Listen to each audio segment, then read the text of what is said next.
Podcast Irmãos.com. Olá, pessoas! Olá, pessoas!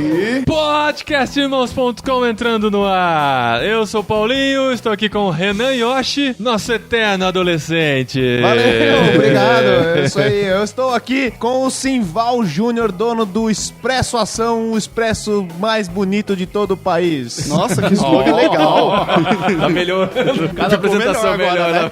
Detonei. Vamos ver no próximo podcast qual referência a expresso ele vai fazer. Pode ser café expresso, vai. Queimou a máquina de café expresso. Queimou, o cara ligou a tomada errada. Ligou no 220 a Nespresso aqui, hein? Quem quiser contribuir com a Expresso Ação, inclusive, pode ofertar com uma nova. Qualquer máquina de Nespresso tá... A gente tá vendendo Nespresso aqui, mas só a capsulinha. Com a gente também o Rafael Diedrich. O Rafa é amigo da gente, ele é produtor musical. O Rafa faz tanta coisa, cara. Sou fã desse cara. Obrigado, Além cara, de muito ser, obrigado. de ser produtor musical do Rock no Vale. Aham. Olha. Que é uma coisa bem legal. Ele é responsável pelo Love Set e ele é pastor de adolescente. Aê, chegou, a gente queria. Caramba, achei que ele não ia falar. Vamos falar de adolescência. Rafael, bem-vindo. Ah, não, você vai me apresentar, vai lá. Pô, espera aí, né, cara? E eu estou aqui com o Paulinho, o cara da comunicação gospel brasileira. Sou eu.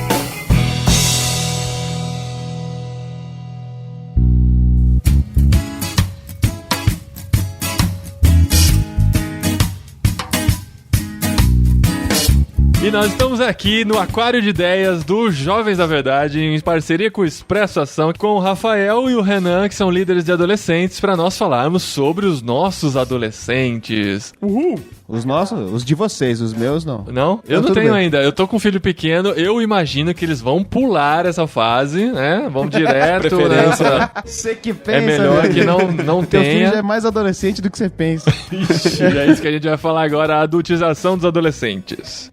Muito bem, eu acho que esse tema que a gente vai trabalhar aqui agora é um tema bem aplicável dentro da igreja, e não só dentro da igreja, mas como em escolas, em família e tudo, todo mundo tem que entender um pouquinho sobre a adultização adolescente, na minha opinião. Essa coisa de adultização adolescente, se você voltar lá pra trás, muitos anos atrás, tempo bíblico ou 100 anos atrás, o termo adolescente nem existia. O cara já passava, a criança já passava de criança pra adulto. Então, a adultização acontecia muito rápido, né? Criança não existia, né? Criança não era contada no censo judeu. É verdade. E essa coisa da fase adolescente não existia. E hoje nós temos vários problemas que ocorrem na adolescência, a gente chama de adolescência. Qual é a fase que se conta? A ONU tem algum número que fala assim, ó, de tanto a tanto é adolescente, a partir daí é jovem, depois passa a ser adulto, ou cada um encara do seu jeito? Pera aí que eu vou ver no Google. Na minha opinião, adolescente é até 18, acabou 18, é jovem. Cara, mas isso é uma coisa meio de agora, porque quando eu fui adolescente, com 15, 16, eu já era jovem, não era isso? Eu vejo lá no meu ministério. Quando chega nos 16, 17 anos, ou principalmente as meninas que amadurecem mais rápido, elas já começam a se sentir e querer fazer parte de uma outra tribo, que é a tribo dos jovens. Entendeu? Então, assim, entre 17 até 19 anos, elas ficam nesse dilema. Tanto assim, querem ser mais adultas, mas não querem deixar a outra parte, a parte da adolescência. Então, A parte legal da adolescência. fica numa transição, né? Eu cuido desse jeito. Se eu for muito radical, 18 anos, você rapa fora, você não aparece mais aqui. Eu vou fazer uma quebra muito violenta com eles e eu vou perder alguma coisa da adolescência deles, assim, que eu vou traumatizar alguma coisa. Então, eu procuro fazer o seguinte, 16, 17 anos, cara, já começa a frequentar lá a reunião de jovens, ver como é que faz um vínculo mais degradê da parada, não seja um negócio muito brusco. Então, eu conto 18 anos, que nem o Rafa, mas eu faço um processo de mudança aí de faixa etária, de momento de vida, mais light, mais suave, né? Eu tenho o mesmo pensamento que ele. Eu acho que o processo tem que ser light, suave, tem que ser natural. Tem adolescente, às vezes, que chega na igreja e fala, eu tô com 16 anos, mas eu não me sinto parte mais. E aí eu vou falar, não, ou você fica aqui ou não. Ou tá fora. O menino pode ir no jovem, jovens, não tem problema. Talvez em algum acampamento onde a temática vai ser diferente e tal, talvez segura. Mas nas reuniões, participa, não tem problema, vai ser legal se ele se sentir bem ali. Eu sou um pouquinho mais radical quando o cara tá começando a adolescência. 13 anos pra mim. 13 anos ele pode mudar de faixa pro grupo de adolescentes lá da igreja. Uhum. Mas se o cara tem 12 e quer mudar, eu falo, não, segura um pouco aí, cara. Vive um pouquinho mais a sua infância, sua criança aí e tal. Depois você vem pra cá e quer ser É mesmo mais porque adulto. essa parte juvenil, que é entre 11 e 13 anos, eles não querem ser juvenis, eles querem ser adolescentes. É muito difícil, você nunca vai ver um menino com uma bandeira levantada falando: lutamos pelos juvenis, seremos juvenis até morrer. Não, cara. Os caras falam assim, velho, os adolescentes é muito louco, nós é tudo tímido, a gente é tudo que eu chegar travado. Então eu quero fazer 13 anos pra poder participar dos adolescentes, porque lá tem caras que andam de skate, tem 18 anos e são legais. E eles, a gente é uns nerds que mexe na escola, entendeu? Os caras, eles não querem ser juvenis e aí eles querem passar esse processo de juvenil rápido. Mas isso talvez não é por dificuldade de trabalhar com essa idade também? Talvez não seja uma idade crítica pra se fazer valorizar essa época da vida que eles estão passando? Qual idade você tá falando? De adolescente? De pré. De pré? É juvenil. Juvenil. Não, cara. É mais crítica assim. O cara acabou de sair do Ministério de Crianças, 3 palavrinhas só, tal, abraço no amiguinho e tal, sei o quê. As meninas são inimigos, né? E aí o cara começa a olhar, a menina começa a ficar muito mais bonita, tal. Aí ele tá querendo ir logo pro adolescente, que rola o rock and roll, tal. O louvor é mais legal, entendeu? Então, Mas isso não tem a ver com a adultização? Do cara querer pular uma fase logo? Tem. A Na minha opinião, né? tem. A rapidez, como A as coisas pressa. acontecem. Né? Hoje em dia, você chega, faz uma mega de uma gincana pra crianças de 8, 9, 10 anos. As crianças olham pra você e falam: tio, isso é coisa de criança. Peraí. E o que você é? O que você é? Não, tio, isso aí é chato. E um monte de evento que você vai que tem os adultos, se você vê os caras aceitando um tipo de brincadeira, que você fala, mas isso é brincadeira de criança, o cara não tá com problema nenhum com isso, né? Mas é uma questão da adultização, ela gera adultos infantis também, na minha opinião. Mistura todas as fases, né? Vira uma loucura, porque enquanto o adolescente está se adultizando, ele não cria a responsabilidade correta pra vida, e quando ele chegar na vida adulta, ele fica infantilizado. Pulou a fase. Então ele não... Na minha opinião, o problema da adultização é que você adultiza o adolescente, mas você não responsabiliza o adolescente. O melhor dos dois mundos, né? Então...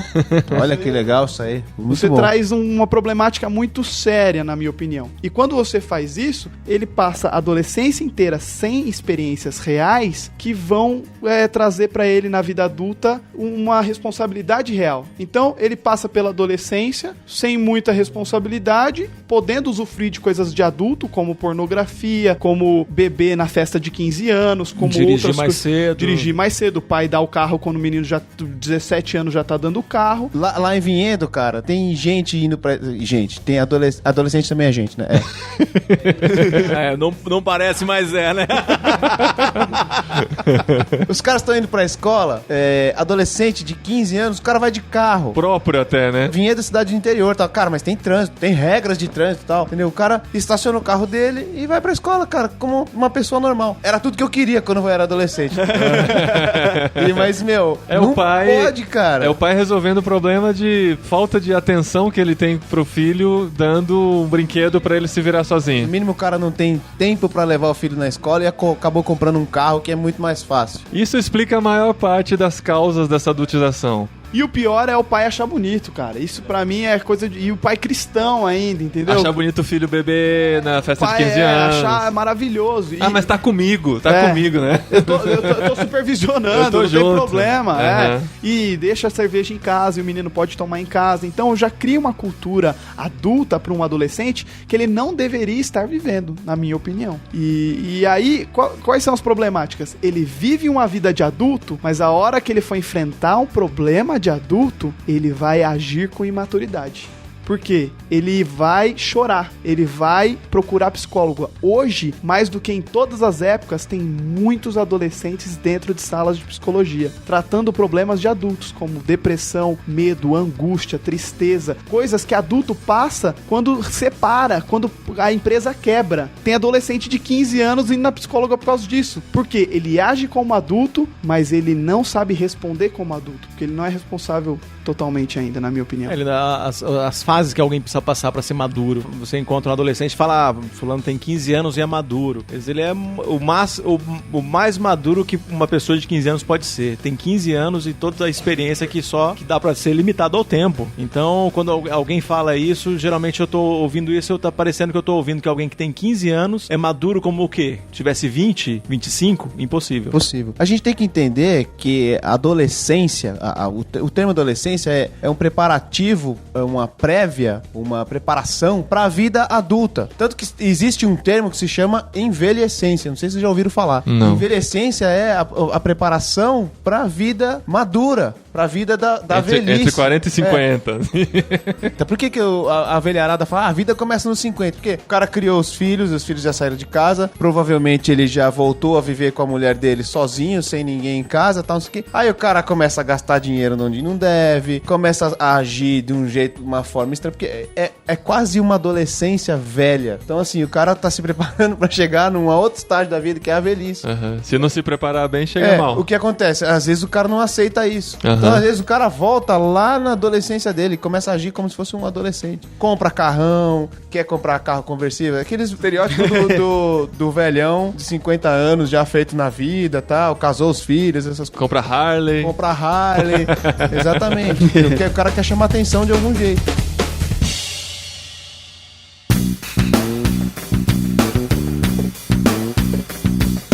Além dessa terceirização da educação do pai, de dar a ele coisas que comprem seu sossego na educação do filho, né? Não tem tempo pra chegar em casa, de gastar o tempo com o filho, acaba usando outras coisas. O que você acha que tem gerado essa adultização? A primeira coisa é o fácil acesso a conteúdo depreciativo. Eu acho que antes da década de 90 aí, poucas pessoas tinham computador em casa, quase ninguém. Era a TV, né? Era a TV. A TV era a grande vilã. A TV era o quê? Ela tinha material bom, tinha Xuxa, tinha coisa ruim, mas na década de 90 começou o El Chan, Furacão 2000 em programas infantis, entendeu? Aí o mundo acabou, cara. O mundo acabou. As crianças descendo até o chão, aí você na boquinha da garrafa e os pais aplaudindo, e aplaudindo, cara. E você fala, cara, isso não tem lógica. Então, quando a gente pensa em adultização e acha que é um problema atual, é um problema que vem de 20 anos atrás. Uhum. E ele vem com esse acesso à informação muito rápido. E aí, quando eu falo de acesso à informação, eu falo da questão da criança aprender a tecnologia antes de ser alfabetizada, não pelo fato de que ela está num novo mundo, mas pelo fato de que o pai fala, é melhor deixar o meu filho com um iPad, porque eu sei que ele vai ficar quieto num canto e eu não vou ter que me preocupar com ele como se fosse uma criança. Ele vai agir como um adulto sentadinho, bonitinho. E aí eu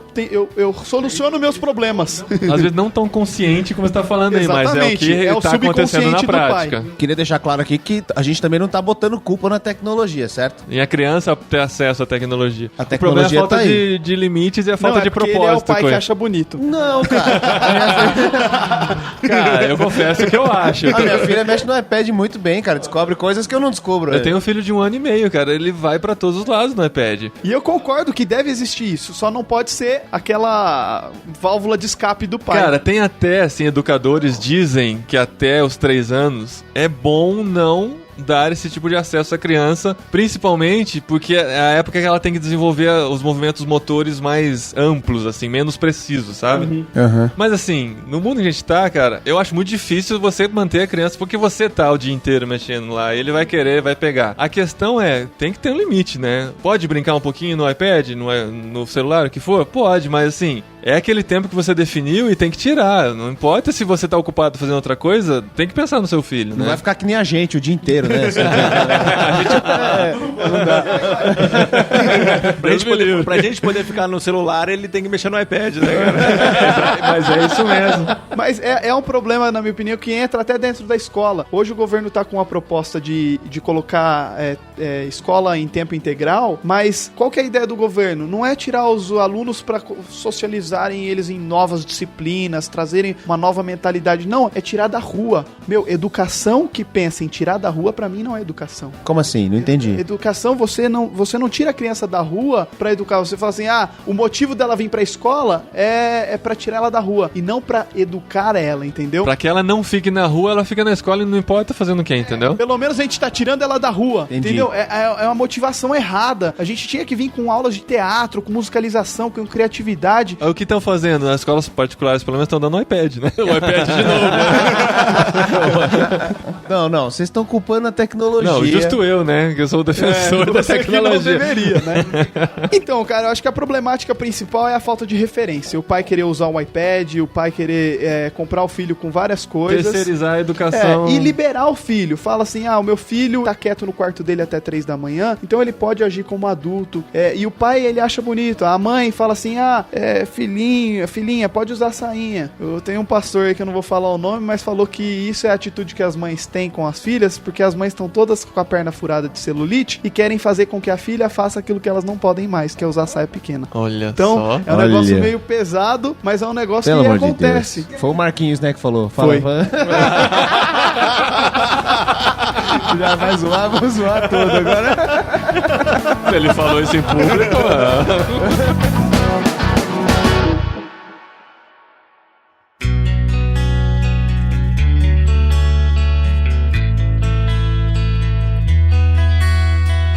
Diante de toda essa problemática aí, a gente tá tocando no assunto igreja, mas o desafio, vocês dois vivendo isso no dia a dia aí, pastoreando adolescentes. Como é que vocês têm lidado com isso? Porque a gente pastoreia e pastorear é o desafio de que a gente não escolhe a ovelha, né? A ovelha vai chegando, o rebanho tem hora que você fala, eu não queria que fosse desse jeito. Se você pudesse descrever, falar, não, eu queria que eles fossem mais controlados, mais isso, gostaria, se você pudesse descrever teu rebanho e dizer esse perfil que eu gostaria de receber. Você não escolhe, vem gente adultizado e vem gente infantilizado, né? Vem aquele que a mãe é dominadora e não deixou o menino viver. O menino tratou ele como quem tem 5 anos e ficou pressionando ele pra ele ficar no... Vocês têm esse corte como qualquer pastor tem. Como que vocês fazem aí? Qual é o trato dessa moçada aí? A coisa mudou muito, cara, assim. Quando eu era adolescente, mudou muito porque eu era adolescente há muito tempo atrás.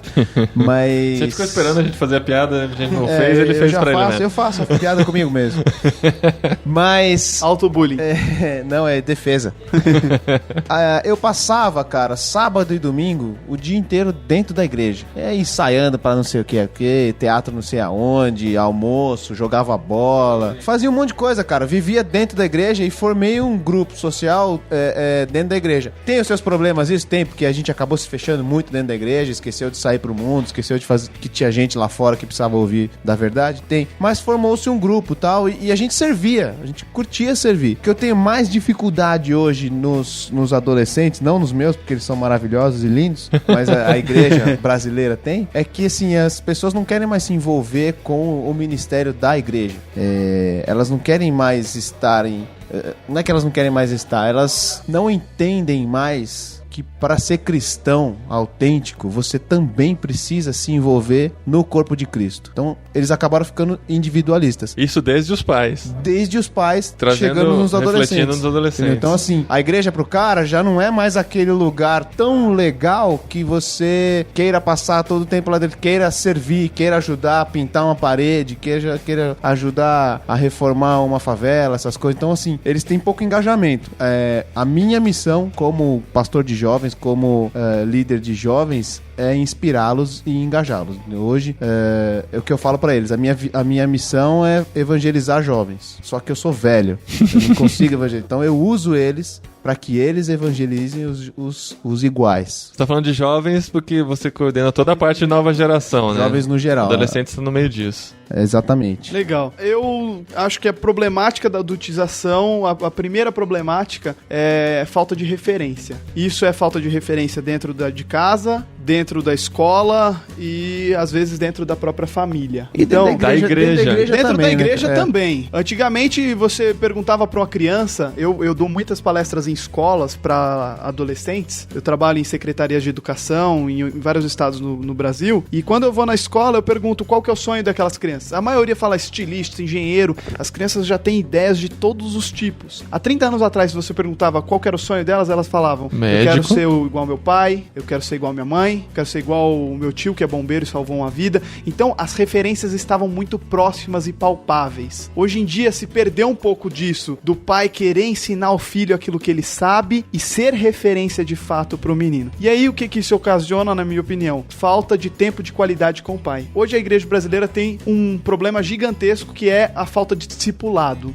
Membros não discipulam ninguém, a igreja vai lá para um evento dominical, quase um passe gospel, e aí volta para casa para começar a semana bem. E se isso não tem acontecido dentro da igreja, se isso não acontecer dentro de casa, de o pai orar com o filho, de ler a Bíblia com o filho, o pai discipular o filho, né, cara? A vida dele no filho, cara. Pô, Jesus pegou 12 caras que ele não conhecia, que eram zoados, que eram ruins, e investiu nesses caras, meu. Por que o pai, que tem um laço de afinidade gigantesco com o filho, não vai fazer? Eu acho que o evangelho tem que começar dentro de casa, entre pai e filho. Se faltou referência, vai ter adultização. Aí a criança vai acabar, na falta dessa referência, talvez ela até... vai acabar se adaptando pra ela... A referência da escola, a referência do One Direction, a referência de tudo o que tiver. E ela vai querer ser o quê? Aquilo que a sociedade fala que dá mais dinheiro. E essas são as respostas, às vezes, que eu tenho dentro da escola. Por quê? Eles aprendem a referência, não às vezes com aquilo que eles viram que era legal, mas aquilo que a sociedade fala, entendeu? Até, assim, puxando pra um lado bem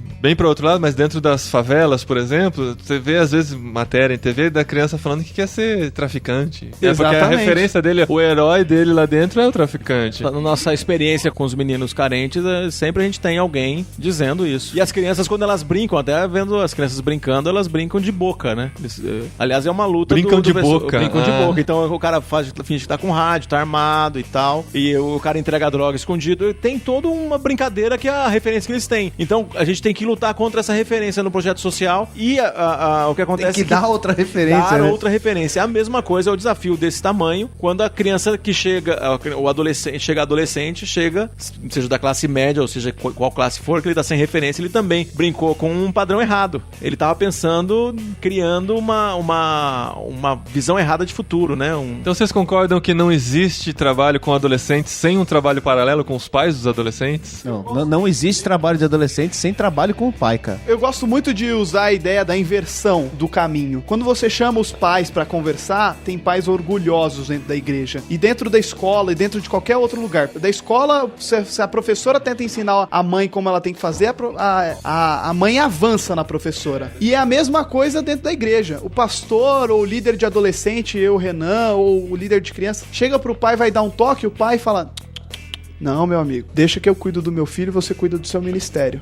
E é um negócio triste, mas eu acho que a gente tem como fazer o caminho inverso. Adolescente, é o seguinte, você vai chegar em casa, vai falar que tem um projeto social sábado, a gente vai lá na favela e se o seu pai não for, você não pode ir. O moleque vai encher o saco do pai até o pai ir. Porque o moleque consegue encher o saco do pai até ele comprar um Nike Shox.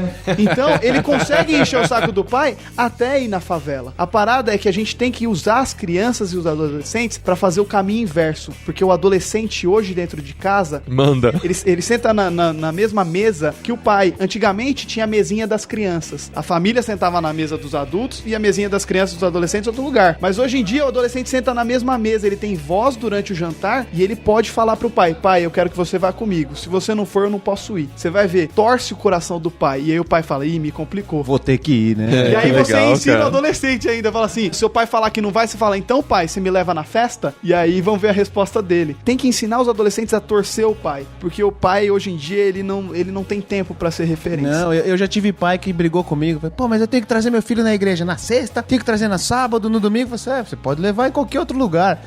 Ele vai pedir, inclusive, né? Tá trazendo pra igreja, tá vindo um negócio legal e tal. Eu acho que o caminho inverso e essa falta, por causa dessa falta de referência, é um caminho legal que eu acho que líderes de adolescentes poderiam fazer. E o engajamento que o Renan falou. Meu, adolescente que vive de evento não vai criar responsabilidade dentro da igreja. Não adianta você achar que o seu culto com luz, com som, com tudo top, vai trazer experiência de vida pro moleque. Não vai. Ele precisa de engajamento, ele precisa encontrar um choque na vida dele. E a vida inteira é feita de rotina, né? Tudo na vida é feito de rotina. A escola é rotina, o trabalho vai ser rotina. E quando a igreja oferece alguma coisa que tá ensinando o negócio, que a vida é feita de evento, aí a gente tá indo por um outro caminho. Porque o discipulado é rotina. rotina, eu vou guardar os princípios, vou viver esses princípios, trago eles internalizo eles, então a gente tem uma rotina também de vivência. E o desafio pra lidar com isso é que a gente tá numa igreja, em geral, a igreja pensa que o evento é que salva, né? Essa mentalidade, cara, isso daí também vem de lá atrás, entendeu? E dos americanos. Eu tenho uma explicação pra isso. Não é tão dos americanos. Isso vem desde a época do militarismo, desde a época do golpe de 64, cara. No golpe de 64, o que a igreja evangélica fez? Ela guardou todo mundo dentro dela. Falei assim, a gente não vai se envolver com isso tudo que tá acontecendo aí fora. Não se envolveu sociopoliticamente, deixamos a igreja católica se envolveu um pouco sociopoliticamente. Quem se envolveu entregou os seus, né? Mandou prender, então, os seus líderes de jovens. Mas o que aconteceu? Os nossos pais são filhos de gente que viveu nessa época, né? Os meus pais. Como que minha mãe me criou? Meu filho tem que estar dentro da igreja. Meu filho tem que estar dentro da igreja, as coisas dentro da igreja, lugar de refúgio. Então, o que aconteceu com a gente? Qual foi o fruto? A gente ficou dentro da igreja. Aí o que aconteceu? Todos esses movimentos cristãos, de crente, pra dentro da igreja, e o mundo fora agonizando, o pobre ficando mais pobre, a gente quase zumbi na porta, assim, deixa eu entrar! Na década de 80, de 90, a gente não agiu muito socialmente, os jovens, né? Não teve muita ação social. A coisa era, fique dentro da igreja, né? Por exemplo, nos Caras Pintadas de 89, não sei de história de igreja que se envolveu naquilo, se movimentou, cara. Né? Outra coisa, o que ensinaram pra mim, na minha juventude, era a teologia do não. Eu não posso fazer isso, eu não posso fazer aquilo, eu não posso fazer isso. O Marquinhos até falou hoje aí. Não pode ficar, não pode beber, não pode fumar, não pode cheirar, não pode transar. Você não pode fazer essas coisas. E só falavam pra gente o que a gente não podia fazer. Além de tudo, não pode dizer não pode. Qual foi o meu erro? Qual foi o resultado? Eu vivia me protegendo. Então eu vivia me protegendo do mundo, fazendo, cara, eu não posso ir ali porque eu não posso fazer isso, eu não posso ir ali. Eu passei isso na faculdade, cara. Eu fui estudar em outra cidade. Imagina o medo. Você não se envolvia com as pessoas. Não, né? cara, eu não fiz amizade na minha primeira faculdade. Exato. Fora. Por causa disso, eu não vou pra festa, porque se eu for, cara, o que vai acontecer comigo? Não participei de nada. O que eu tô tentando fazer hoje lá na igreja com os meus adolescentes? Vamos parar de falar não pode. E vamos começar a explicar pra vocês o que vocês podem fazer. Então, palavras do Marcelo Gualberto. Vocês têm que entender que a sua escola é um campo missionário. Que é o maior campo missionário que você pode ter, porque você passa mais tempo lá do que dentro da sua casa. Então, você tem gente lá que precisa conhecer o que você sabe. Então você precisa falar. Aí comecei a incitar os caras a serem evangelistas dentro da escola. Ah, tio, mas é difícil falar de Jesus pra esses caras, tal. Mano, eu tenho vergonha, né? Os caras começaram a se abrir, eu não gosto, tal. Aí eu catei uma câmera, fui lá na porta da escola. O Patrick. Eu vi esse vídeo. Tem no YouTube, vocês podem ver, chama Vergonha do Evangelho. Muito bom. E aí eu perguntava pros amigos dos caras, alguém já falou de Jesus pra você? Não, nunca ninguém falou de Jesus. Tinha cara que falou assim, não, cara, eles guardam pra eles. Eu até queria ouvir. Eu fiz isso em Uberlândia também. Não sei o quê. Alguém já falou de Jesus pra você? Não. Você gostaria que alguém falasse de Jesus pra você aqui na escola, num grupo e tal? Eu gostaria, eu participaria. Cara, isso engajou os moleques de um jeito, cara, que eu falei assim, cara, aí a gente lançou um negócio que chamava 4.12, que vem de 1 Timóteo 4.12. Ninguém despreze o fato de você ser jovem, mas torna-se padrão. Cara, a molecada, velho, abordou esse 4.12 e agora os caras sabem o que fazer. Então, assim, eles estão tomando posição, não vão nessas festas que tem open bar, bebem e tal, não sei o quê. Mas, assim, o cara, estão virando evangelistas, estão falando de Jesus pra todo mundo na escola. É uma estratégia diferente. Mostrar o que eles podem fazer é muito melhor do que mostrar o que eles não podem fazer. Claro que a gente não pode suprimir essa informação, não. E envolver eles com esse tipo de experiência traz responsabilidade pra eles. E você pode falar assim, mas aí eles vão deixar de ser adultos? Esse processo de adultização vai ser parado, então, por causa disso? Não, mas eles vão entender a fase de vida deles, e eles vão entender que essa fase é pra você ganhar responsabilidade e não adultização. Você vai passar por essa fase não querendo consumir pornografia, droga, tecnologia sem limites e outras coisas que adultos e pessoas que são donas do próprio nariz fazem. Adolescente, ele vai falar, é o meu tempo de fazer aquilo que me ensinaram, o que eu sei que eu posso, que é evangelizar, que é fazer a diferença, você dá que é me propósito engajar. pra eles. Na verdade, não é você dar propósito. Eles entenderem que existe um propósito de Deus pra vida dos caras. É verdade.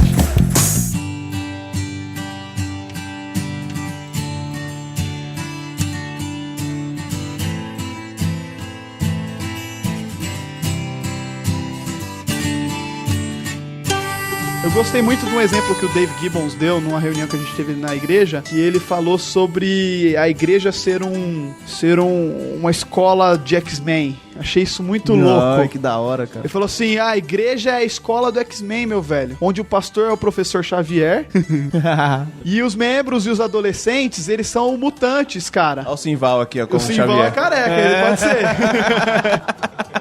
E os adolescentes, eles são os mutantes, cara. Você pega esses moleque que... Cada um tem o seu O que o superpoder. mutante que não tá na escola vai fazer? Ele vai se autodestruir. Aí o pastor chama ele pra perto, equipa ele, ensina ele a usar os recursos que ele tem e o poder que ele tem pra que ele volte pra sociedade Nossa, detonando. E é como o avião do X-Men. Ele para, desce, equipa a galera, volta e voa de novo. Não é igual o Porto, que o navio vem devagarzinho. É aeroporto, meu. Meu, Os moleque peraí. volta pra detonar. Eu vou anotar porque eu vou pregar isso aí domingo. Peraí.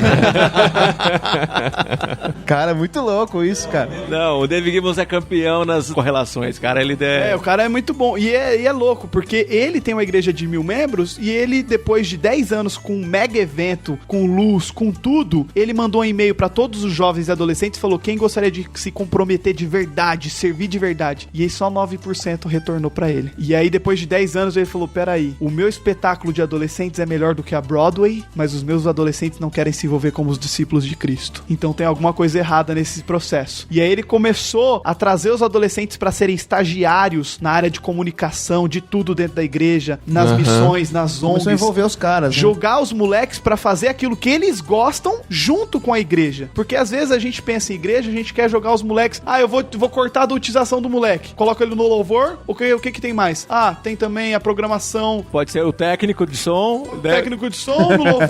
Ele prepara a mensagem que acabou. É, o poucas vulgo possibilidades, coroinha, né? entendeu? A igreja... Coroinha. A igreja quer dar experiência pro moleque com 3 opções.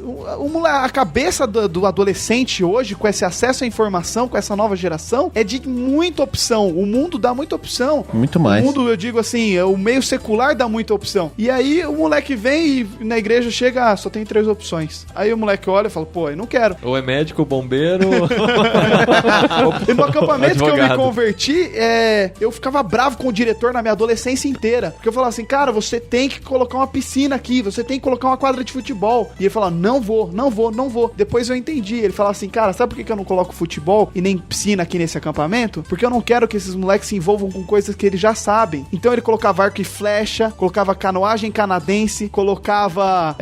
Radical, cara. Da hora. coisas muito alternativas, beisebol, coisas que os moleques nunca fizeram na vida. Corte e costura, e quando tricô o moleque também. ia pro acampamento e fazia, ele nunca mais esquecia na sua vida, porque a igreja tem a mentalidade do quê? Vou impactar o adolescente na hora do culto. Não, acampamento sem impactar. Concorrer com o mundo, né, cara? Eu vou impactar o menino no acampamento nas 2 horas de culto. O resto pega a bola, joga pra cima, corre, negada. Mas... A ideia, cara, do acampamento é das 6 da manhã à meia-noite você impactar o moleque pra que ele veja no beisebol, na canoagem, em programações que ele nunca fez na vida, uma experiência diferente, sem palavrão, com valores bíblicos, com parada que ele vai falar, peraí, eu não preciso me tornar adulto pra ser legal. A minha adolescência pode ser legal desse jeito. É isso aí. Não pode, não pode, como Não você pode. disse. É. Cara, o adolescente, o ser humano, cara, foi criado para alguma coisa. As primeiras palavras que Deus falou pro ser humano é frutifica, multiplica, vai, enche a terra. Então, cara, ele tem um propósito, ele precisa saber que ele precisa, ele pode fazer alguma coisa, do que ficar se protegendo. Eu lembro de uma ilustração do... Eu ia falar que era minha, mas os caras vão ouvir depois, do Paulo Júnior, que fala da namorada. O cara, Da cara, certificação, Não, né? e ainda É vai roubar muito- do Paulo Júnior, ele tá em tudo quanto é lugar, então, cara. não dá. Quando o cara não era conhecido, eu fazia direto, mas agora não dá. Mas ele falou, o casal de namorado vive se protegendo um do meu. Ai, aquela menina é safada, nossa, ela vai vir hoje com aquela sainha curtinha, não vou aguentar. Vou cair em pecado, eu preciso me separar dela, porque... né? E a menina do outro lado falando, nossa, aquele moleque é um tarado, não sei o quê, ele vai abusar de mim hoje, não sei o quê, eu vou ceder, porque eu não aguento, ele sabe onde tem os botões certos, onde tem as coisas certas, né? Pô, podia pensar de outro jeito, né, cara? Podia chegar o cara e falar assim, meu, hoje aquela menina vai ver Deus. Aí a menina da contrapartida fala assim, aquele moleque hoje vai ver Deus, ele vai ver como é que ele vai ver como é que eu me sento, ele vai ver como é que eu me visto, ele vai ver como é que eu cruzo a perna, ele vai ver como é que eu faço carinho, ele vai ver Deus hoje. É diferente, cara. É o reclamômetro, né, cara? A galera gosta de reclamar na igreja, é igual a adolescente que chega e fala assim, pô, eu gosto muito do culto de adolescente de sexta, mas de domingo eu não entendo o pastor. Pô, aí você fala assim, então tem que criar um outro culto. Não, cara, pega aí, adolescente, pera aí, velho. Quantas vezes você já ajoelhou em casa orando pra que o pastor falasse uma mensagem que tocasse o seu coração? Nunca. Coração do seu pai, da sua mãe, o coração do seu pai, da sua mãe. Verdade. O moleque nunca parou pra falar assim, Deus, por favor, eu não tô entendendo a mensagem, mas me faça entender. Transforme essa linguagem do pastor arcaica em algo moderno e novo e seja mais legal do que o One Direction. Quando o pastor fala, irmãos, que eu ouça manos. Mas um pouquinho na defesa dos adolescentes, tem pastor que não dá pra entender nada mesmo, né, cara? A linguagem arcaica mesmo, né, cara? É o problema do pastor estudar a mensagem, velho. O cara fica no embromation. Eu não sou adolescente, até hoje eu acho que tem esse problema, cara. A gente não entendeu o que o cara fala lá na frente. Aí você tem que orar. Deus, usa a mula do pastor pra que até a mula e as pedras clamem no meu coração. Muito bom, muito bom.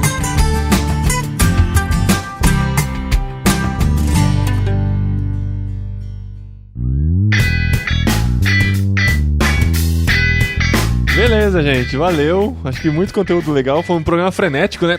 Assim que eu gosto. Muito Botou conteúdo dois bom. malucos aqui pra falar também, cara? Pra falar do que mais faz na vida, do que mais gosta, né? Mas obrigado, Rafael. Bom te conhecer melhor. Valeu, tamo junto. E Renan de casa vai voltar outras vezes aqui. Vocês vão ouvir muita voz do Renan ainda no podcast. Mas agradece, Obrigado, cara. Valeu. Obrigado. É um prazer estar aqui. E tralalá, né? Valeu, falou. Falou.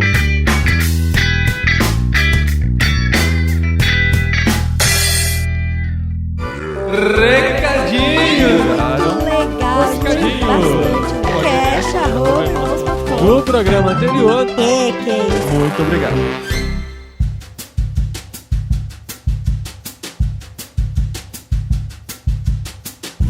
Recadinhos, esposa. Recadinhos! Que é isso? Não é assim que fala a vinheta? Muito obrigado. E olha só, gente, a gente já começa aqui agradecendo um grande parceiro. Olha, gente, apesar de carioca, é gente boa, Jonão, tô brincando. Não é gente boa, não. Não, tô brincando pelo apesar. Eu adoro os cariocas, vocês sabem.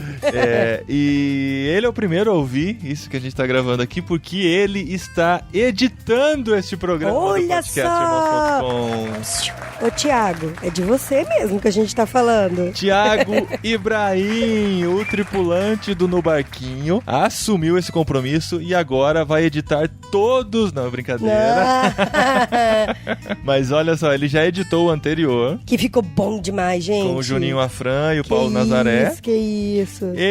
Está editando esse daqui e se dispôs a ajudar quando preciso a nós levarmos adiante esse projeto do podcast Irmãos.com. Que legal, gente, que legal. E vocês não imaginam o processo de desapego que foi em meu coração entregar pra outra pessoa a edição do podcast, mas assim, a gente pode confiar. E você não se arrependeu, porque ficou bom demais. Exatamente, viu, a gente conseguiu, né, fazer isso e começou com uma brincadeira no WhatsApp. Ele teve um dia, o programa anterior, né, atrasou um dia por causa de coisas pessoais nossas assim, e ele escreveu pra mim perguntando por que tava atrasado, né? Aí o Paulinho falou, ó, problema, fi, é o seguinte, quer arrumar... Eu falei assim, ó, tô encaminhando o bruto do próximo programa pra você. Aí ele falou, duvido que você faria isso. Falei, amanhã tá no seu e-mail. Não foi bem amanhã que eu atrasei um pouquinho também? Mas eu mandei, ele editou, está editando esse aqui também. Muito obrigado, Thiago. Você não imagina como isso ajuda a gente a levar esse ministério. É uma oferta de amor realmente que você dá pra nós aqui, missionários digitais. Muito bom, nossa, muito bom mesmo, Thiago. Ele conseguiu ir no hospital comigo, levar as crianças. Ele quem, o Thiago? Não, você, né, amor? Porque o Thiago tava editando. É verdade. Valeu, Thiagão. E olha só, o programa anterior foi muito legal. Você gostou, Olha, Adri? eu gostei. Eu gostei de ouvir, gostei de ver os comentários, a galera agitando. Olha só, o pessoal participou realmente dos comentários, teve muita gente que comentou pela primeira vez, foi muito legal, e a gente tem alguns comentários pra ler aqui. Lembrando que o programa anterior foi sobre músico cristão, e um detalhe interessante é que assim, o Juninho, ele deu oficina na parte da manhã, no encontro do JV, onde foi gravado o programa. Só que assim, eu combinei com ele que acabando a oficina dele, ele viria gravar com a gente, mas esqueci que ele era uma estrela do rock. Por quê? Que deu chabu? Não, foi todo mundo conversar com ele, tirar foto, pegar autógrafo em CD, aquela coisa. Então, a oficina acabou, sei lá, 12:30, coisa assim. Aí a ideia era a gente gravar antes dele almoçar, só que o pessoal ficou segurando ele até 1:30 da tarde. Gente, que dó. Ele ficou até 1:30 da tarde sem almoçar? E depois gravou com a gente. Olha que homem de Deus. Varão de Deus. E assim, a gente não quis abusar muito, por isso que o programa foi mais curto e tal. A gente tentou tirar o máximo dele e do Paulinho, o do Paulo Nazaré, mas mesmo assim ficou curto. E o pessoal reclamou nos comentários, que pena que foi curto e tal, mas esse foi um motivo especial. Os próximos programas ficaram mais longos e com mais conteúdo também. Olha aqui, o Rodrigo Castro, de São Gonçalo, carioca também, ou fluminense, né? Vai ter que ler com sotaque. Eu não sei. Ele comentou aqui, muito bom. É uma pena que os músicos cristãos em geral sejam presos pela ideia de que devem fazer apenas músicas cultuais ou explicitamente religiosas, o que nos afasta de uma relevância na cultura brasileira e nos empurra para um nicho específico, por que não dizer um mercado, né? Isso por minha conta. Além disso, o fato de ganharem a vida com música, o que seria legítimo, dá lugar ao fato de ganharem a vida com cultos, o que já compromete as motivações. Legal, Rodrigo, obrigado pelo comentário. É um dilema realmente dos músicos, principalmente músicos sérios, cristãos, viver essa coisa de músicas cultuais, né, de ganhar a vida como músico e tal, e acho que é uma boa reflexão que foi falado do programa e seu comentário também. E há de se destacar os comentários... Cantos dos canários reais. Que conseguiram ouvir... no background, né, que conseguiram ouvir nas entrelinhas do programa o canto do Canário Real, e foi um número muito maior do que eu imaginava que aconteceria. Então, obrigado a todos que comentaram, mas há de se destacar o comentário do Jonathan Zimmer, de São José dos Pinhais. Inclusive, ele começa o comentário dele falando: há de se destacar o Canário Real, que não usa como justificativa a licença poética em suas músicas contemplativas. Antes disso, executa louvores congregacionais e, embora possua uma agenda apertada, consegue conciliar sua dupla vida profissional, músico e engenheiro de edificações ambientais, com seu ministério pastoral. Embora não arrecade mais tanto sustento com a venda de CDs, ele segue ensinando a arte de depositar seus ovos em mais de uma cesta, seja em São Paulo, no Guarujá, ou fazendo um som na vila. Gente, Jonatas, parece aquela história de que eu tenho um amigo. Sabe, Muito não sou bom, eu, mas cara. eu tenho um amigo. Ele ouviu o canto do Canário Real, fez aqui um comentário muito criativo. Muito bom, mas assim, a gente não prometeu pro comentário mais criativo, prometeu fazer um sorteio entre todos que participaram da promoção, e eu tô fazendo esse sorteio agora. Só o random, Ó, joga pra cima, random, joga pra baixo. Vai ter que fechar o olho, né, Fecha o olho, fecha o olho. Aqui. Olha, quem ganhou o prêmio, a gente não falou qual é o prêmio ainda, mas o prêmio é o CD, não é de música, é o CD com as mensagens da conferência Lutando pela Igreja de maio deste ano. Olha só, presentão, hein, galera? Todos os MP3, e quem vai me passar o endereço, se ouvir esse programa até o final também, porque só vai ganhar se ouvir, Isso. e vai me passar o endereço, é o Diego Chagas, de Praia Grande. Olha só! O Diego eu conheço pessoalmente, mas isso não... a gente almoçou junto, não foi? Exatamente, mas assim, a Dri viu que foi um sorteio mesmo. Foi mesmo, Diego. Ó, sorte sua, viu? Valeu, Diego, por comentar. Ele falou aqui do canto do Canário Real, muito bem, percebeu também esse canto. Então, parabéns pelo prêmio. Continuem comentando, que a gente vai continuar incentivando vocês a Não, mas comentarem. chega de canário nos comentários, pelo amor. É verdade. E pra terminar, falamos aqui de cariocas, falamos de Lutando pela Igreja, Missão na Íntegra, e temos que falar que Em novembro acontecerá o Conferência Missão na Íntegra. de 3 a 7 de novembro para os cariocas. Lá no Rio de Janeiro. Não é para os cariocas. É no Rio de Você Janeiro. que mora no Espírito Santo, que é coladinho aí do Rio, Pode ir. aparecer também. Vão ser 5 dias de intensivão. 3 a 7 de novembro no Rio de Janeiro. Os cariocas vivem reclamando, essas coisas só acontecem em São Paulo. Porque só em São Paulo. Não sei o que tem, eles não falam com esse sotaque sim, mas falam mais ou menos parecido com isso. De 3 a 7 de novembro no Rio de Janeiro, Conferência Missão na Íntegra começa na segunda-feira à noite e vai embora durante a semana, com fórum na parte da manhã, oficina na parte da tarde E três plenárias na parte da noite. Paulo Capelletti, Antônio Carlos Costa, de Renekiewicz, Neil Barreto. Maurício Cunha, Marcelo Ricardo Gualberto, Paulo Júnior, Muita gente Ricardo legal, Barbosa, Clemir Fernandes, Vivi Grig, Ariovaldo Ramos, Mário Freitas, E Fábio aonde? Silva. Aonde que você tá lendo Calma, isso aí? tô falando que é muita gente mesmo. É uma palavra de cada um em Irmãos.com, eu tô vendo aí. ó. irmãos.com/cmi ou www.conferenciamissaonaintegra.com ou .br, agora fiquei na dúvida se tem os dois, mas é mais fácil irmãos.com/cmi. E assim, se você tem essa semana disponível e quer oferecer seu tempo como voluntário da Conferência Missão na Íntegra, eu posso dizer, porque eu já participei de algumas dessas conferências. É uma experiência inenarrável, né, amor? Incrível. É muito bom mesmo. Então gente, você vai ver no site da Conferência Missão na Íntegra, tem lá na lateral o link voluntários, você vê lá como você faz pra participar como voluntário. É muito trabalho. Fala que você é amigão chegado do Paulinho, daí, ó, é mais fácil. É verdade. Não sei se é mais fácil, mas assim, fala que eu gosto. Quando falam que são conhecedores do podcast Irmãos.com. Escreve lá, entra em contato e é uma experiência que realmente vale muito a pena, não só por estar perto desses caras, aprender com eles, participar do congresso, mas pela diversão. E a equipe de voluntários é muito show, gente. É muita risada, é muito aprendizado, a gente aprende muita coisa mesmo com as outras pessoas, é comunhão, tem devocionais especial para a equipe de voluntários e uma programação toda especial para você participar de uma maneira muito especial da Conferência Missão na Íntegra. A gente divulga aqui isso também porque acreditamos nesse ministério, tá bom? E se você não sabe ainda, todas as mensagens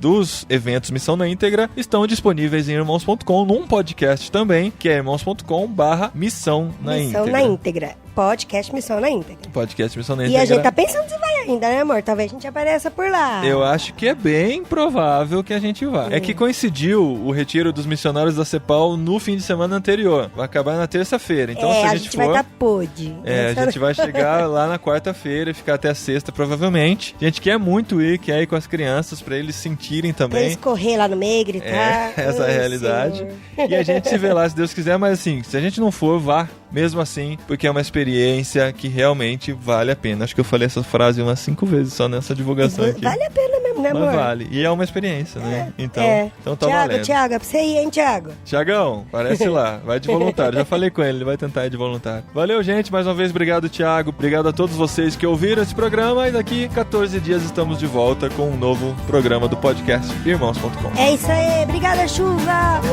Eu tinha que agradecer a chuva, amor. Apesar das 3 gotas que caíram aqui.